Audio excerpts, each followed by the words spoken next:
Do you remember that ad? 来条 Snickers。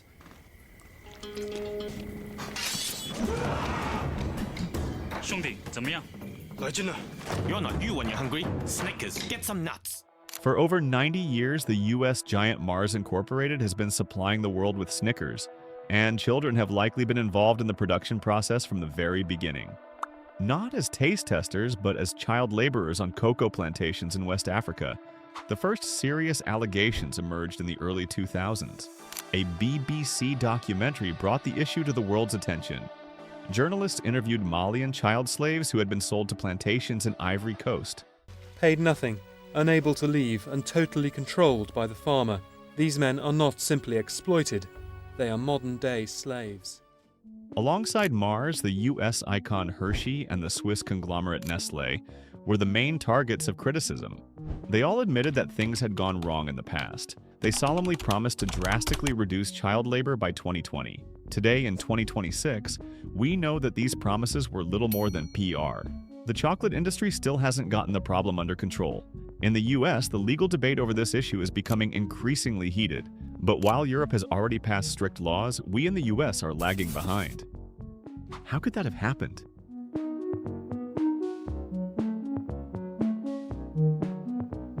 Millions of children still toil under inhumane conditions today. According to estimates, approximately 1.5 to 2 million children work in cocoa farming in Ivory Coast and Ghana alone, many of them under conditions considered dangerous or exploitative. They hack cocoa pods off the trees with machetes and handle toxic pesticides in sweltering heat, often without any protective clothing. None of the major chocolate giants can guarantee today that their bars are free of child labor. The absurdity of it all. While U.S. Customs and Border Protection, CBP, could halt imports if they originate from forced labor, cocoa for Mars and Hershey continues to flow almost unimpeded. Most of the beans come from Ivory Coast and Ghana. There, children often work on family farms because low world market prices have left their parents so poor that they cannot afford adult laborers. The root problem runs deeper. As long as cocoa farmers earn so little that their livelihoods depend on it, child labor remains an economic necessity for many families. Not out of malice, but due to a lack of alternatives. But there is also a dark side, human trafficking from poorer neighboring countries like Burkina Faso. Children are lured with the hope of a better life and end up as slaves on Ivorian plantations. The solution sounds simple. Farmers must be paid fairly. But that is almost taboo in the industry. Although the price of cocoa has reached record highs in recent years due to crop failures, farmers at the end of the supply chain often see hardly any of it. Have you ever wondered who actually makes money off a chocolate bar? When you pay $1 at the register, about 35 cents goes to the retailer, 40 cents to the manufacturer for marketing and production, and a large portion goes toward taxes and logistics. Do you know how much the farmer actually receives? On average, it's only about 6 cents. That's often not even enough for farmers to cover the rising costs of fertilizer or their own living expenses. The industry holds all the power and dictates the terms, while the lowest rung of the chain is literally starving. The big companies, however, argue that they cannot solve the problem on their own. They point to complex supply chains involving millions of smallholder farmers and note that ultimately governments in the producing countries also play a crucial role. Critics counter, however, that it is precisely this complexity that has served as an excuse for years to delay fundamental changes. While the EU now has supply chain laws that require companies to digitally monitor their supply chains without gaps, the US still relies largely on voluntary initiatives. Incidentally, the US remains the only UN member that has not ratified the Convention on the Rights of the Child. That says a lot about the priorities in Washington. Have you ever wondered why there are suddenly 20 different certifications instead of a single government standard? This isn't a coincidence, it's a strategy. In the industry, this is called responsibility shifting.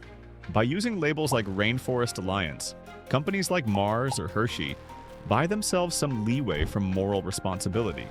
If child labor is discovered on a farm, the corporation doesn't point the finger at itself, but at the certification company. The label serves as a shield against bad press. At the same time, it must be said, certifications have certainly brought improvements in many regions, such as in school education or workplace safety. The problem Inspectors often visit farms only once a year with prior notice. The rest of the time, farmers are left to fend for themselves. The certifications suggest to us consumers a level of safety that simply does not exist on the ground in the Ivory Coast. It is modern greenwashing, only with human rights instead of trees. Do you remember the Harkin-Engel Protocol from 2001? It was a voluntary agreement in which Mars, Hershey, and Nestlé pledged to end child labor. Nearly a quarter century later, it is clear it has failed. The deadlines for 2005, 2010, and 2020 were all missed. In the landmark case Nestlé USA, the Supreme Court of the United States ruled in 2021 that lawsuits against U.S. companies for human rights violations on foreign plantations can only be brought before U.S. courts under very limited circumstances. The justices argued that the decisive actions took place abroad and therefore lacked sufficient connection to the United States.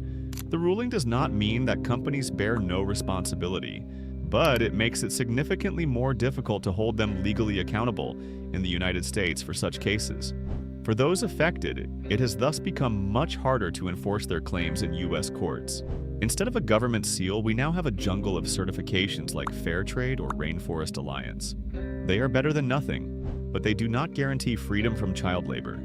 Despite these certifications, the majority of farmers continue to live below the absolute poverty line. In the U.S., we urgently need a Federal Supply Chain Act, a federal law that holds companies liable if they profit from slave labor. But the chocolate lobby in Washington is powerful. Smaller pioneers are proving that there is another way. Companies like Tony's Chocolate, originally from the Netherlands but now found on shelves across the U.S., have built their entire business around the goal of establishing supply chains that are as transparent and fair as possible and actively combating child labor. They voluntarily pay a significantly higher price, the so-called living income reference price, and work directly with cooperatives instead of buying anonymous cocoa on the global market. If a relatively small company can do this, why can't multi-billion-dollar corporations like Mars or Hershey? The answer is simple. It would reduce their profits. What options do we have as consumers? We don't have to give up chocolate. That would drive the farmers into ruin. We can choose brands that go beyond standard certifications and cooperate directly with the farmers, even if the bar then costs $2 instead of 99 cents. In the end, it's a simple equation. On one side, there's the cheap snack at the gas station.